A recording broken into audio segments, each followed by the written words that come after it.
بسم اللہ الرحمن الرحیم۔ ناظرین السلام علیکم۔ اسلام نے تجارت کو عزت اور حلال طریقے سے مال کمانے کا ذریعہ قرار دیا ہے اور اسے بہت اہمیت دی ہے۔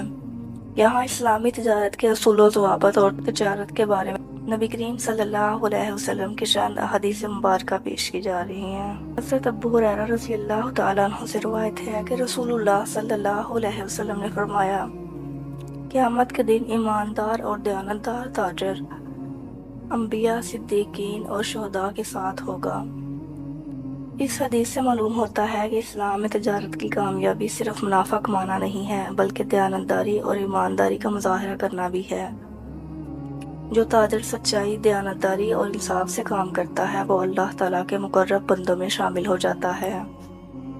ایک اور حدیث مبارکہ میں بیان کیا گیا ہے، حضرت جابر بن عبداللہ رضی اللہ تعالیٰ عنہ سے روایت ہے کہ نبی کریم صلی اللہ علیہ وسلم نے فرمایا، اللہ اس آدمی پر رحم فرمائے جو بیچتے وقت، خریدتے وقت اور قرض وصول کرتے وقت نرمی اختیار کرے۔ یعنی اس میں تاجروں کے لیے یہ نصیحت ہے کہ وہ اپنے کاروبار میں نرمی اور برداشت سے کام لیں، خرید و فروخت کے وقت یا قرض کے لین دین میں سختی نہ کریں بلکہ فراخ دلی اور حسن سلوک سے پیش آئیں۔ حضرت حکیم بن حزام رضی اللہ تعالیٰ عنہ سے روایت ہے کہ رسول اللہ صلی اللہ علیہ وسلم نے فرمایا، خریدار اور فروخت کنندہ جب تک جدا نہ ہوں ان کے پاس اختیار ہے کہ وہ خرید و فروخت کو ختم کر سکتے ہیں۔ اگر دونوں نے سچ بولا اور چیز کی خوبی اور خرابی کو ظاہر کیا تو ان کے کاروبار میں برکت ہوگی، اور اگر انہوں نے چھپایا اور جھوٹ بولا تو ان کے کاروبار میں برکت اٹھا لی جائے گی۔ یعنی تجارت میں سچائی اور شفافیت کی اہمیت بیان کی گئی ہے۔ یعنی تجارت میں سچائی اور شفافیت بہت ضروری ہے۔ اسلام میں جھوٹ بول کر مال بیچنے یا خریدنے کو ناپسندیدہ قرار دیا گیا ہے اور اس سے کاروبار میں برکت ختم ہو جاتی ہے۔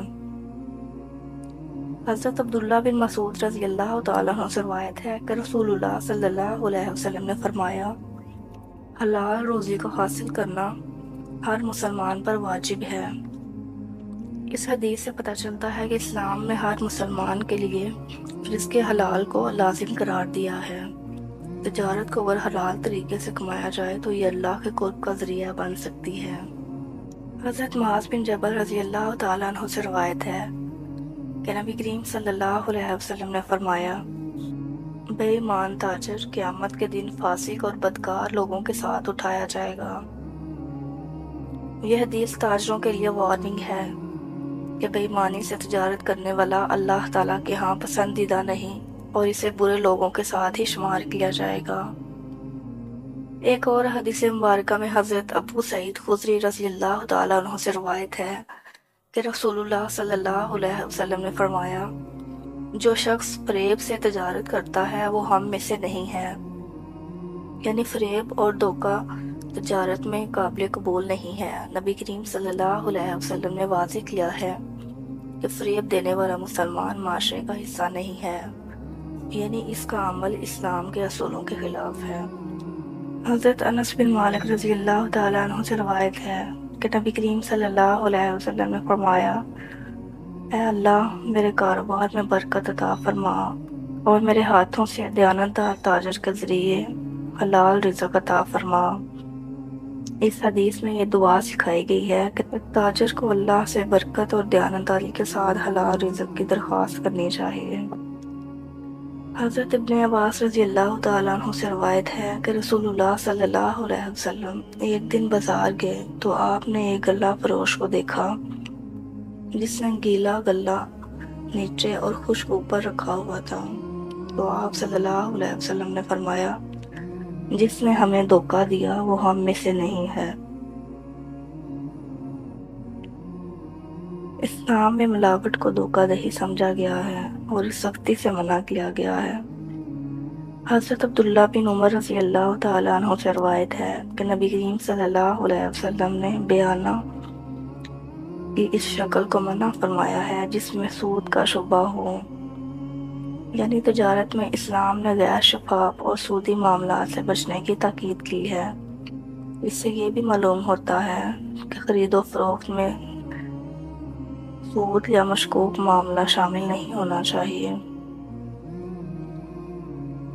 حضرت موکل بن یسار رضی اللہ تعالیٰ عنہ سے روایت ہے کہ رسول اللہ صلی اللہ علیہ وسلم نے فرمایا، جو شخص ذخیرہ اندوزی کرتا ہے اور قیمت بڑھنے کا انتظار کرتا ہے وہ اللہ کی رحمت سے دور ہے۔ یعنی اسلام میں ذخیرہ اندوزی کو ناپسندیدہ قرار دیا گیا ہے، کیونکہ یہ معاشرے میں ضرورت مند لوگوں پر ظلم کرنے کے مترادف ہے۔ تو قصہ مختصر یہ ہے کہ اسلام نے تجارت کو حلال اور عظیم عبادت کا ذریعہ قرار دیا ہے، بشرط یہ کہ ایمانداری اور دیانتداری اور عدل کے اصولوں پر کی جائے۔ رسول اللہ صلی اللہ علیہ وسلم کی ان حدیث میں ہمیں واضح اصول ملتے ہیں جن کی مدد سے ہم تجارت میں برکت حاصل کر سکتے ہیں اور ایک بہترین مسلمان تاجر بن سکتے ہیں۔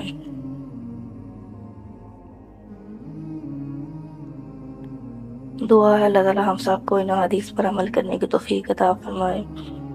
ناظرین، اگر ہماری ویڈیو پسند آئی ہو تو اسے لائک شیئر کرنا مت بھولیے اور ہمارے چینل کو ضرور سبسکرائب کریں اور بیل آئیکن بھی دبا دیں تاکہ مزید آنے والی ویڈیوز سب سے پہلے آپ تک پہنچ سکیں۔ اللہ نگہبان۔